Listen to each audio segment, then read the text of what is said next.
Assalamu alaikum wa rahmatullahi wa barakatuh. Welcome, everyone. Okay, so today we have high visitors, mashallah. Yeah, good. Let's close our eyes for a moment.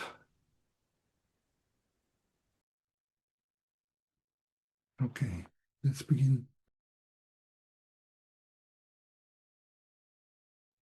So we have finished the first 10 days of Muharram.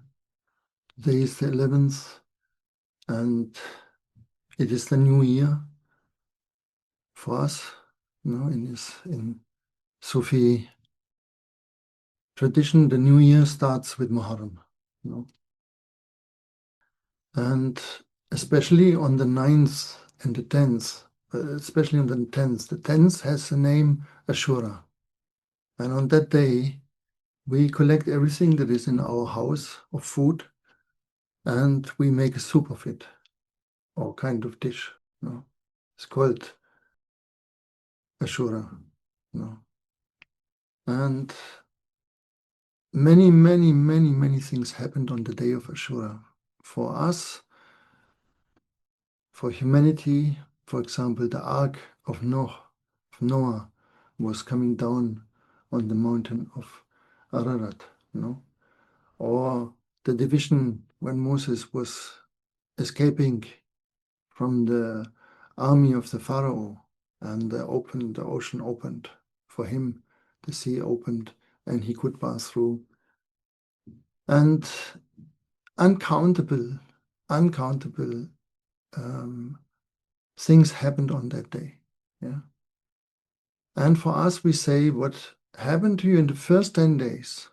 Today is the 11th, but it's also special.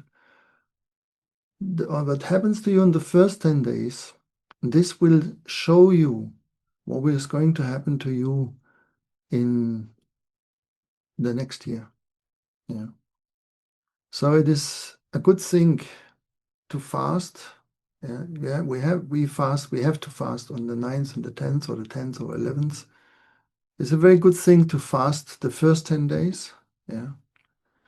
And to whatever is written strong for us, the fasting will make it softer. Yeah. This is the one of the magic features, attributes of fasting.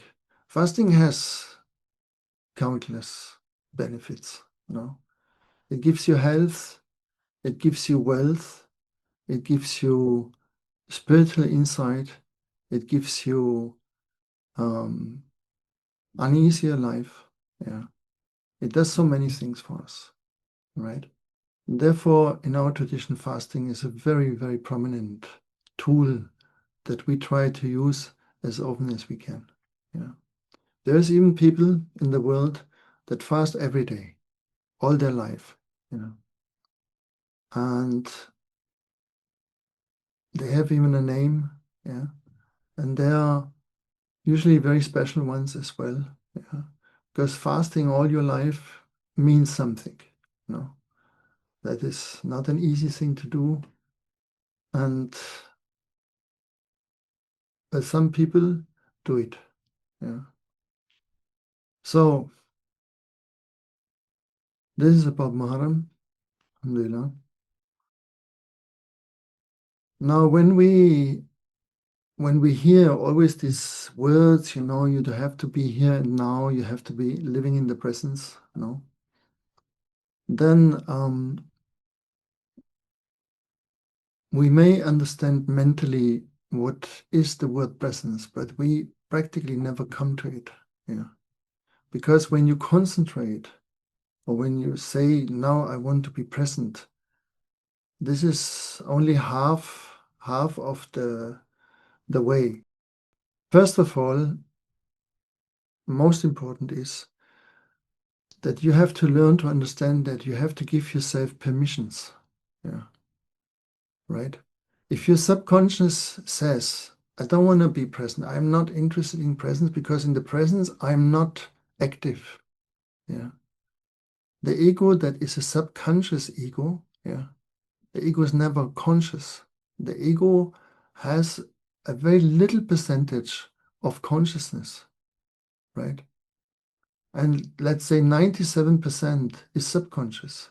So the ego expresses itself through subconscious activities, subconscious patterns, subconscious thoughts, subconscious emotions, and so on.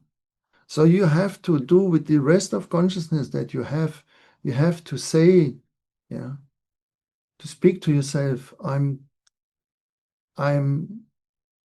want to be in the presence. Yeah. And I'm allowing myself to be present. Yeah. This is a very important point. And what you do then is not that you start to concentrate, but you start to give attention. Yeah. And you can practice that the most easy with others. Yeah. So when you speak with someone, you have a talk with someone, no? And the moment the other one feels that you give him or her an absolute attention, that person will feel understood.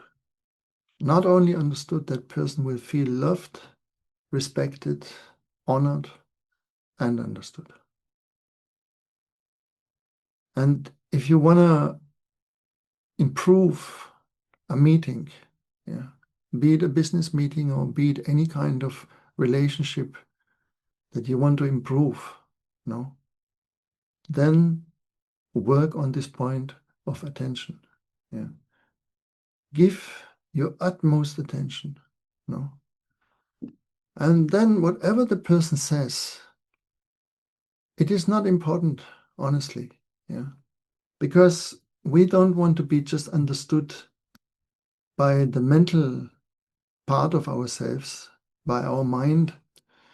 Anyway, your mind says this mind cannot be understood, you see, from anybody else except me. Yeah. I'm the only one that can somehow have a clue how huge and how special and how gigantic and genius my mind is. No? Right? This is more or less how you think about your mind. No? So nobody can ever come to your level, right? Not anybody. But if someone gives you attention, you calm down and you say, oh, okay, this person here understands me. Yeah. That person is on my level. Yeah. Right. And when you will meet a person that has a high level of attention, this is what you feel. You will feel understood, will feel loved, and you will feel that everything is good. Yeah. So sometimes when Malana had a talk with people, they would explain him their situation, no? And I was always seeing that he doesn't listen really, like following what they say necessarily, Yeah. But he had his absolute attention there. So sometimes he gave an answer like that had nothing to do, absolutely nothing, what they said to him, Yeah, they were talking about their relationship, and then he had this magic word for most of his cases. He would always say, "Be patient." Yeah, but he said it with such a presence and such a love and such a clarity that just these two words, "Be patient," would solve your case. Because the reality is, you do not have a problem. Yeah. In the reality, there is not a problem. So you have a problem that you think there is a problem. Okay. And so what do you talk to a person that is in this dream state that feels my life is a terror, is a horror, is a misunderstanding, is no one loves me, no one wants me, everyone is against me, and so on and so on. What do you say to such a person? Yeah, it is difficult, right? So you say, be patient. Yeah, be patient, and in time, one day, yeah, everyone will understand at least something of it. Yeah, that you live in a dream state. Yeah, and when you take this dream too serious, it is not easy to wake up from it. You know. Yeah, this is why when they asked Sheikh Mustafa Osak, one of the greatest sheikh in the last century, he was also called Sheikh Marlboro because he smoked literally between 100 and 300 cigarettes every day. Olympic smoking. Yeah. So there was this, he was traveling to America and to the USA, and there was this interview by a youngster that had an esoteric radio station. Yeah. This kind of thing, no? So he asked Sheikh Mustafa, what would be the first thing to do if I want to become a dervish? Yeah. If I want to follow Sufism. Yeah. And you know, he was a really big man. He was a kind of 2 meter guy, yeah? And he was also really otherwise big. Yeah? He was a mountain, you know. So everything with him, you felt it like it takes time. Yeah? So a movement takes time. You have to move the mountain, you know, and sitting and so he prepared every answer, no? And then he said not to take yourself important. Yeah. First. Yeah. Interesting, right? Yeah. He didn't say you have to be humble or you have to be devoted or you have to be whatever, you have to believe, yeah, in this and this and that. He said, don't take yourself important. Yeah. Not because you are not important, but you're not important in that state. Yeah. We are all nobodies. But one brother said not long time ago to me, but there is nobodies and nobodies. Yeah. So not all the nobodies are the same. Yeah. Right. One knows that he's a nobody and the other thinks it. Right. That makes a difference. So when you can keep that, not to take things too important, which means what? Yeah. We first accept the reality that whatever is. Yeah. Yeah, we have crazy leaders now. Yeah. Finish. What can we do? Yeah, they are they are as they are. Yeah. It doesn't help to say every day, oh, oh, yeah. They are as they are. We don't have to even say crazy. They are as they are. Yeah. Okay. And already by doing that, everything comes a little softer, isn't it? Yeah. So the moment we say, for example, you are crazy or you are whatever, egoistic, narcissistic, telepathic, and so on, you become important. Yeah. You give yourself importance. No? That's why we love psychology, because like psychology makes us important. No? And Malala used to say, when he talked about psychology, he always said, psychology. Yeah. He couldn't say psychology, but he said in his unique style, he said psychology, like yeah, um, kind of useless. Yeah. Of course, it is not useless. But the problem is, if you take it too much important, you can talk people into literally psychosis. Yeah. Or you can talk them into problems or into things, into events that never happened in their life. Yeah. Right? In the 80s was a wave of women that basically 90% who would come to meetings like my meetings minimum 90%. All of them got raped. Yeah. When they were children. All of them. Yeah. Every one of them raped between age and 4 and 5. Yeah. And I asked them, how do you know that? Yeah. When you get raped one time between 4 and 5, it is impossible that you will remember that. Yeah. It's basically impossible. And especially every one of them, 4 and 5. So when someone says, a therapist, for example, I think that you might have got abused. Yeah. From someone in your family, maybe from your father or from whatever, Yeah. You will remember it if it happens in the age of 12, 13, 14, 15, 16, whatever, But all the others before, very unlikely that you really remember it. Yeah. As you basically do not remember a single incident also that was good. Yeah. When you were 4 or 5, right? There is nothing. Yeah. Because when the sexual organ opens, yeah, the subtle center of sexuality, when that opens, it eliminates all your memories before. Maybe you have noticed that. Yeah.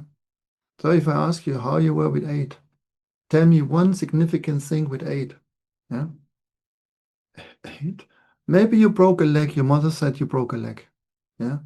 If your mother wouldn't have said it to you, you would not remember. Right? Yeah. Correct me if maybe all of you, mashallah, you can give me a list. 8, day 1, I was like this. 8, day 2, yeah, right. So and you can go through all the numbers, yeah, right, through all the numbers, 9, 7, 6, 5, 4, 3, 2, and so on, yeah, right. When a baby is up to 3 years old, you see, when I was in seclusion the first time, one of my children were just 3 years old, yeah. And my worry was, because I was 3 months away, that they, that smallest maybe doesn't remember me. Yeah. Because that can happen, you see, that can happen that the child in a certain age, yeah, maybe a little less than 2, 3, may not remember the father anymore. Yeah.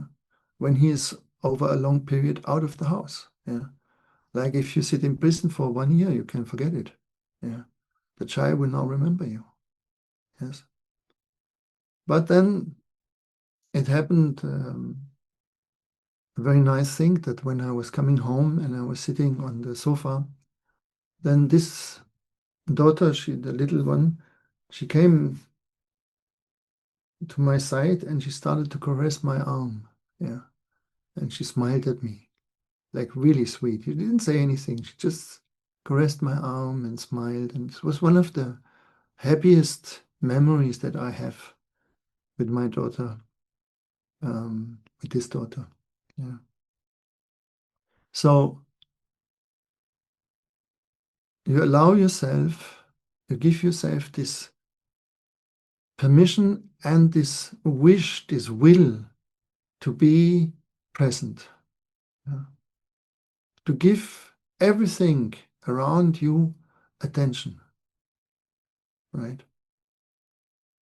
And to look at it as if you look at it the first time. No? Okay? And when you practice that, you cannot practice that for long because this still will be a mental thing for you. Yeah. It will become not a mental thing anymore once you have seen the reality. Yeah. Because the reality is, how do you say that? Wins over everything. Just simply because it's real. No? And the reality is always connected with the experience of the divine. No? Because the divine is the reality. Yeah. There is no other reality. And this you will experience over and over, especially when you come to the end of your life. All your life becomes very irrelevant. Yeah. Even the most deep relationships you had, like mother to the son, is the deepest. Yeah, usually mother to their children, but especially mother to the son. Yeah. Even that, it will not be as strong as it used to be. Okay. You will know deep inside that you have to leave and that you can't take anything with you. There is no certainty about anything, how it will be in the other side. Yeah. Except you saw it. Yeah. But we cannot ask the people who went to the other side. No. You might have a dream. Yeah, like I had a dream from my mother here. But she wasn't saying to me, ah, now that I'm over here, it's like this and this and this and this. She was just different, a little bit different. Yeah. Okay.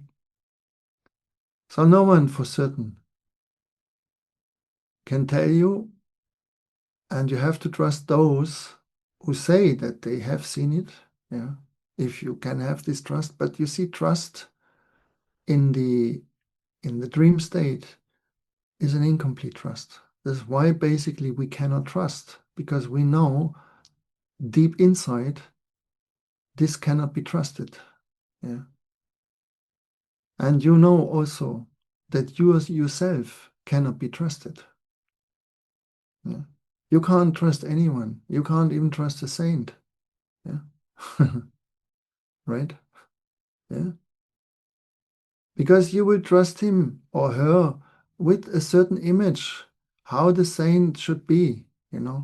And as Junaid al-Baghdadi said, there is a front door, there is a back door.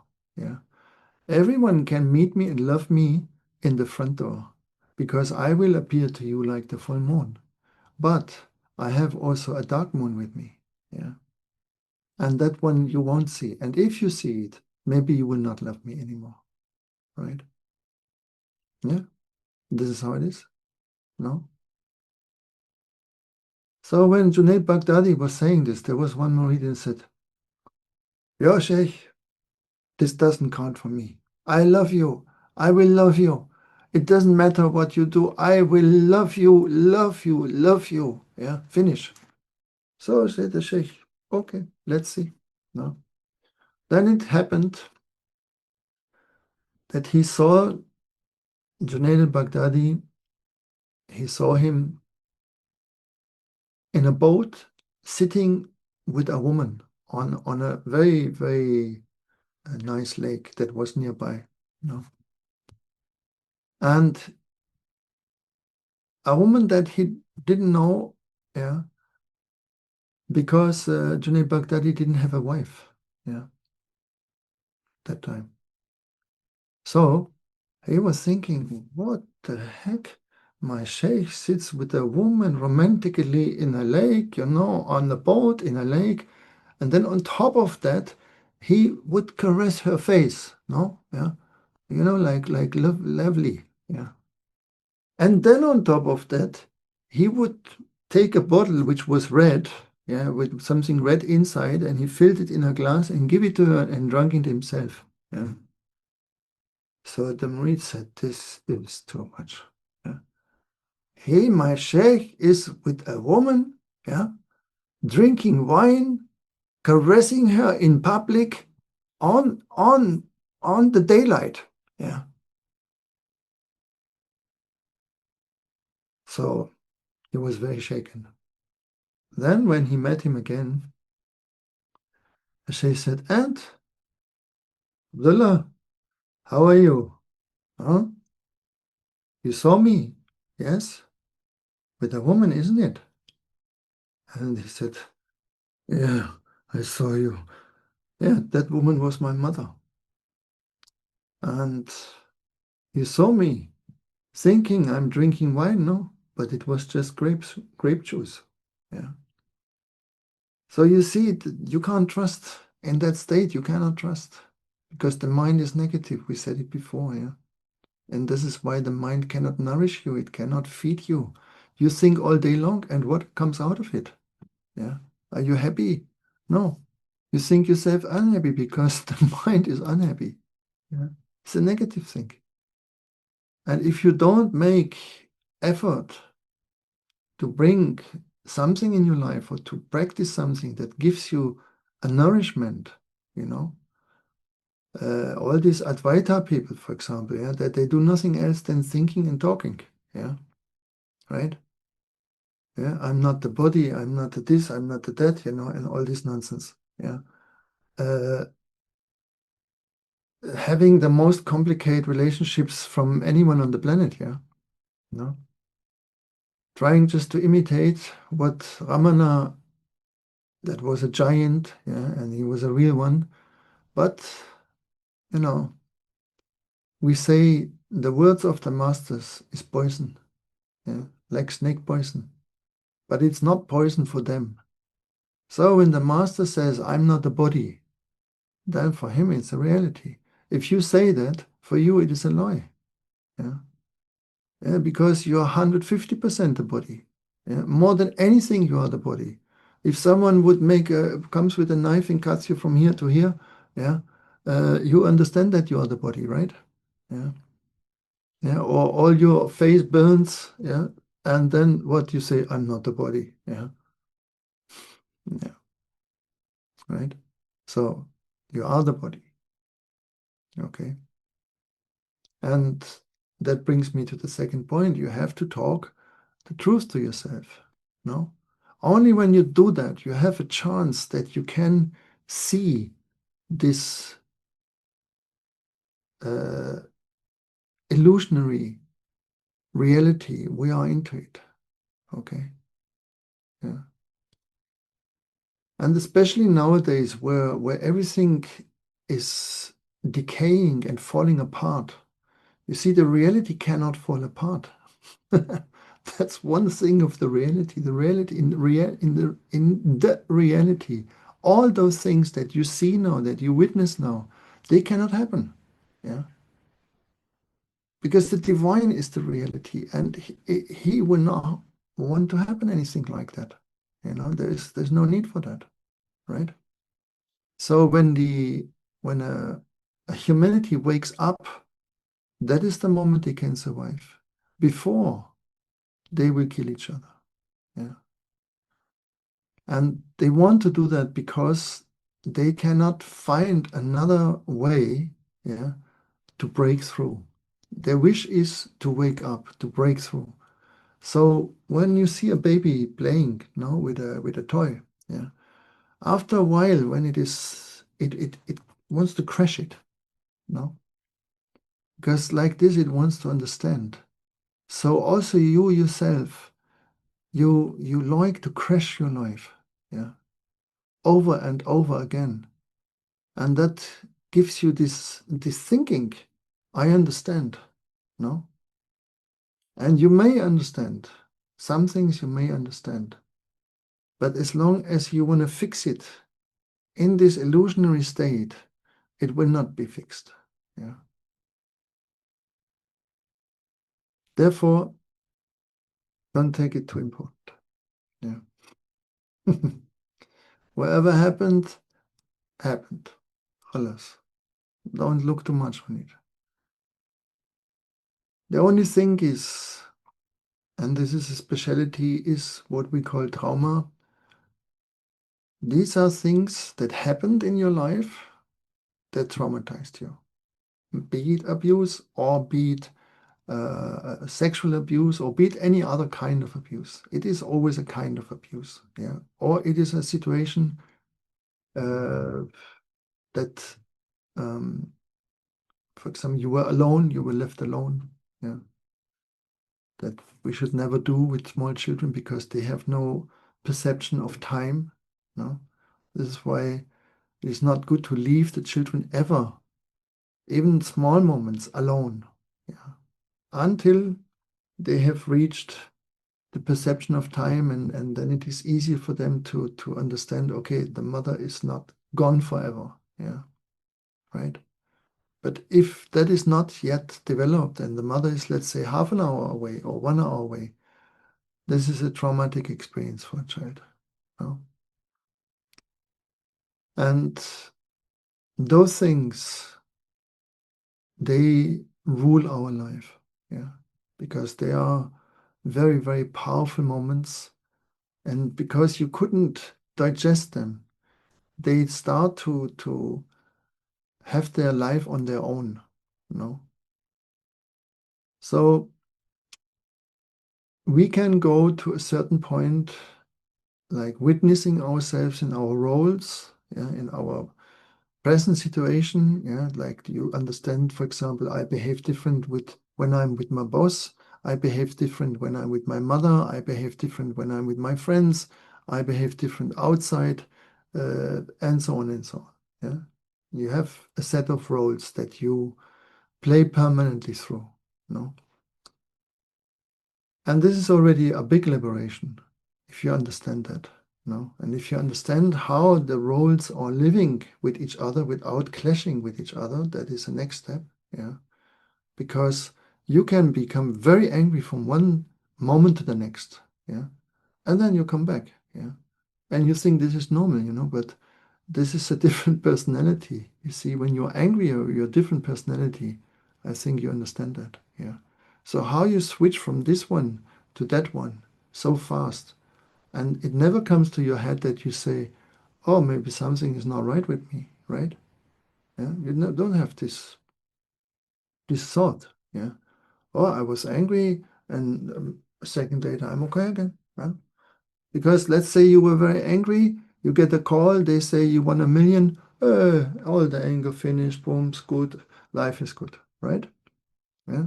And you don't ask yourself, how do they live together? How can they exist together in such a friction of time? Hmm? Yeah. This is what Gurdjieff calls the buffer. Yeah. This is where the unconsciousness shows the most. Yeah. There is no consciousness, yeah, that you are conscious about. Neither what you say, neither the breathing, neither the thing in the day. What do you remember from the day? Hmm? What did you talk? Yeah. What did you do? How were you feeling? Maybe something, but if I ask you, what have you thought? Yeah. You can't say it, right? So in this state, in this unconscious state, the shadow rules. And as we are a collective in an unconscious state, the shadow rules. Yeah. Everyone is in the survival. Everyone is in a kind of narcissistic spectrum, yeah, or paranoid spectrum, or whatever spectrum. Yeah. All right. And the only way to participate well to the society is to see yourself and not to look to any other. Yeah. Right? Because there is no other. Yeah. That's why you come alone. If you would not have come alone, you could never wake up. You understand? You would never be able ever to wake up from this illusion. Yeah. But as you come alone and as you leave alone, there is a chance that you wake up. Yeah.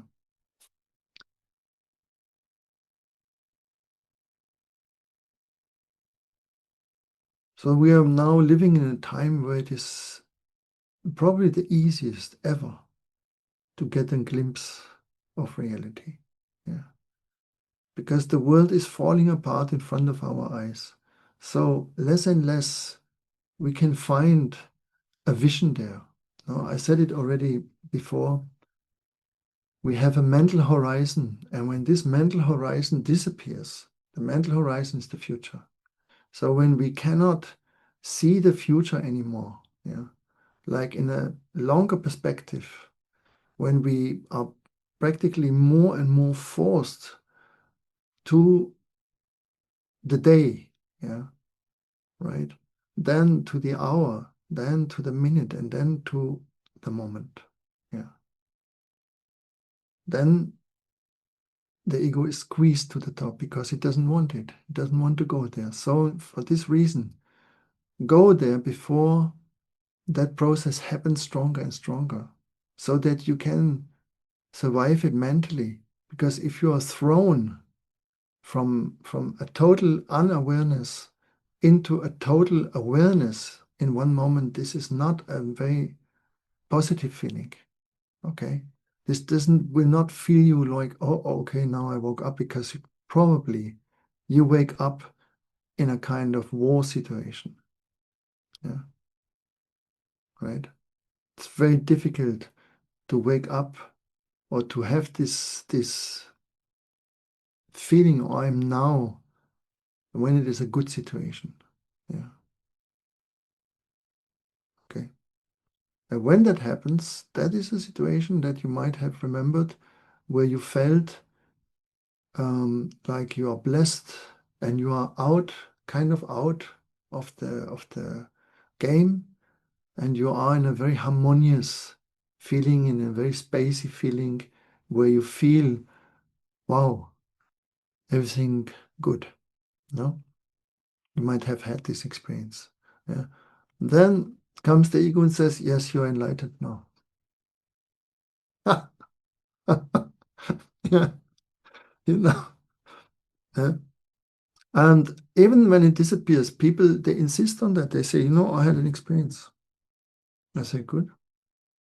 And yeah, this was the experience.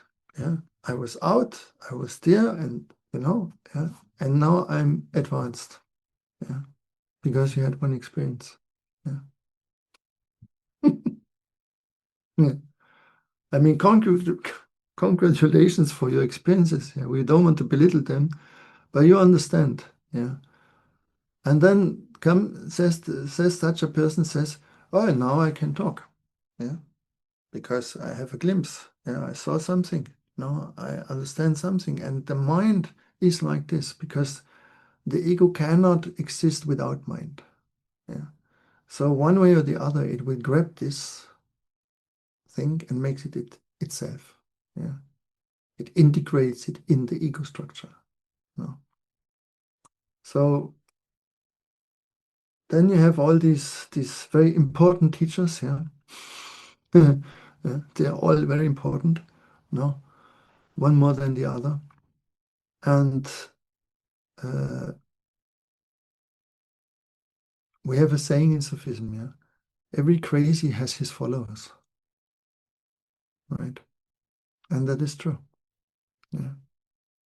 And the amount of craziness probably is beneficial for how much followers you may have. Yeah. If you're very crazy, you probably have more followers. Yeah. If you're just a little crazy, they say, well, it's a little crazy. It's not attractive. Yeah. But if you're top, and then you say, and I want to become president, yeah, they say, super, yeah, you're our man, yeah. Yeah, I mean, this is what happened, right? Yeah. Any normal one there who said, hello, maybe we should think something reasonable, they say, ah, boo, boo, boo, boo, to you, yeah, uh, boring, yeah, hypocrite, you're a hypocrite, yeah, no, yeah, so.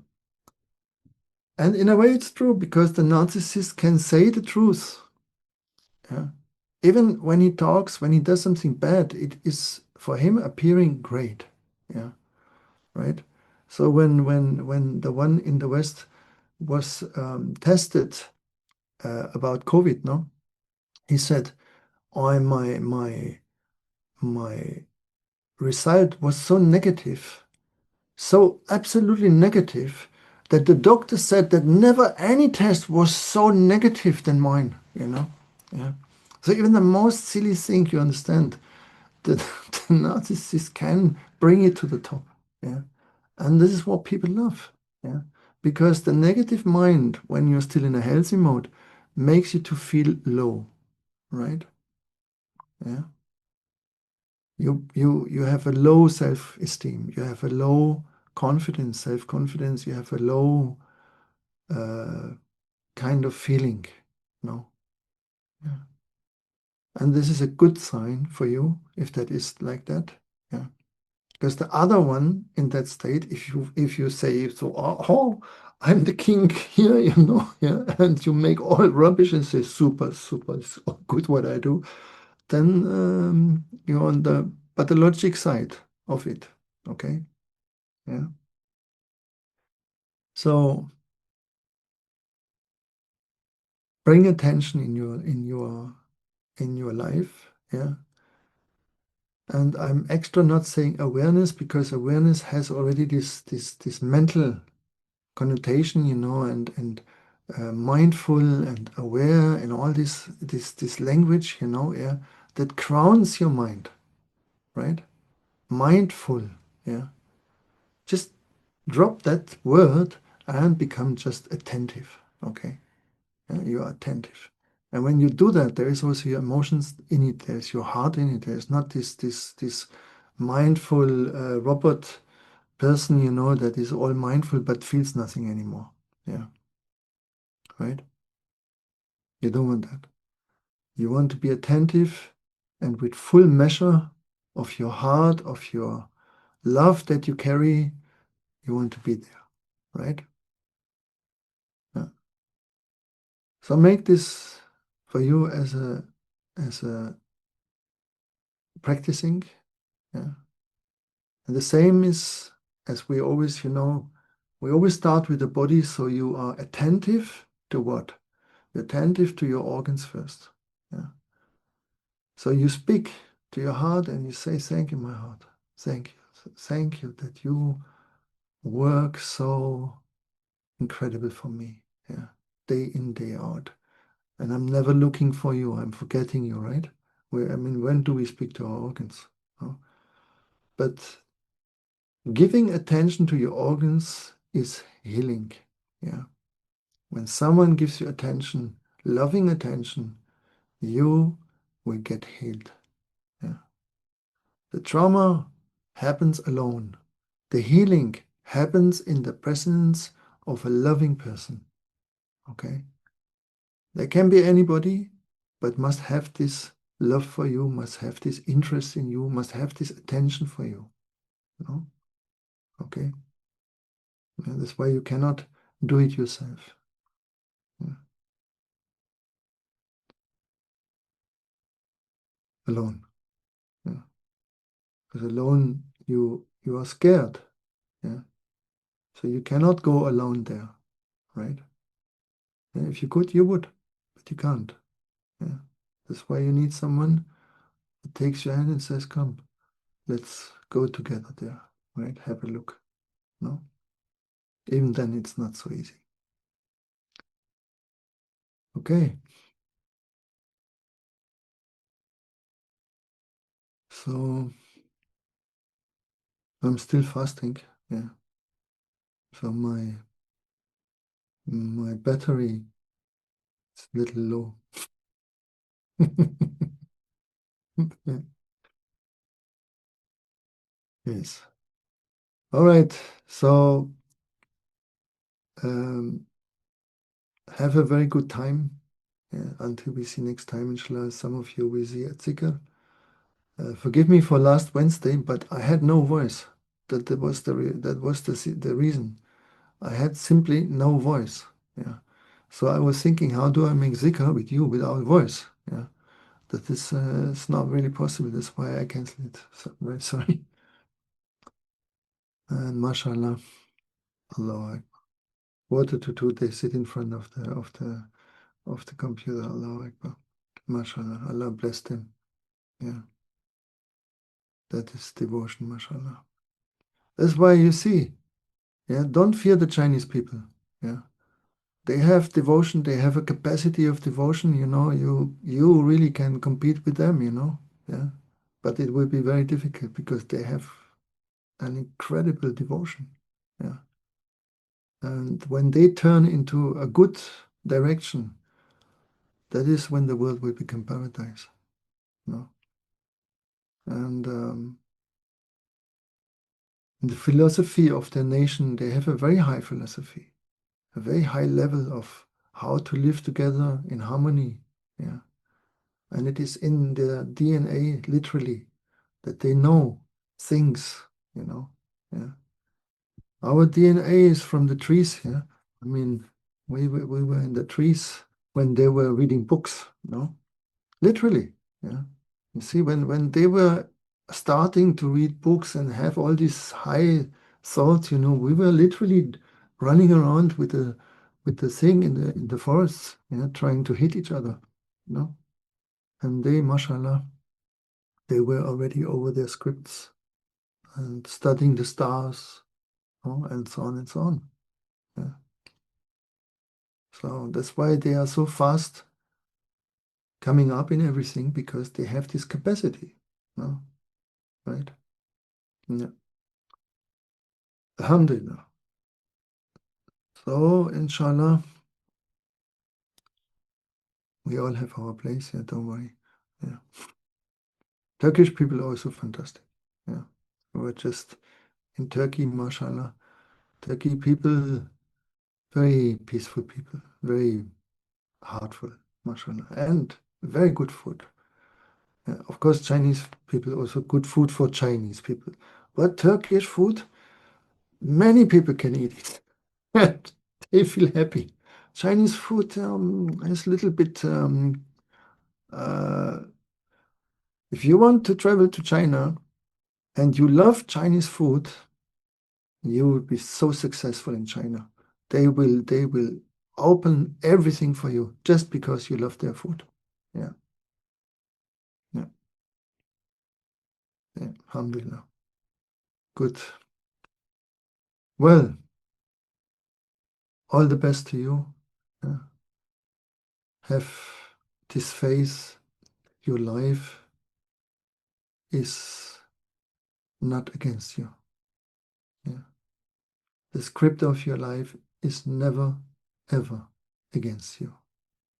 And I can promise you that one day, no matter what happened to you, and there can happen a lots of things that are very hard, but no matter what it is, you will see the loving hand behind it. Yeah. Okay. It will come that state to you. It will come this opening to you one day. And have faith up to that time that life as it is running for you in this moment, it is just what it has to be. Okay? All right. So say thank you. Thank you for my situation. Thank you for my life. And that's the beginning to the first step to understand the secret of it. Yeah? Okay. All the best to you. Assalamu alaikum wa rahmatullahi wa barakatuhu. Thank you so much.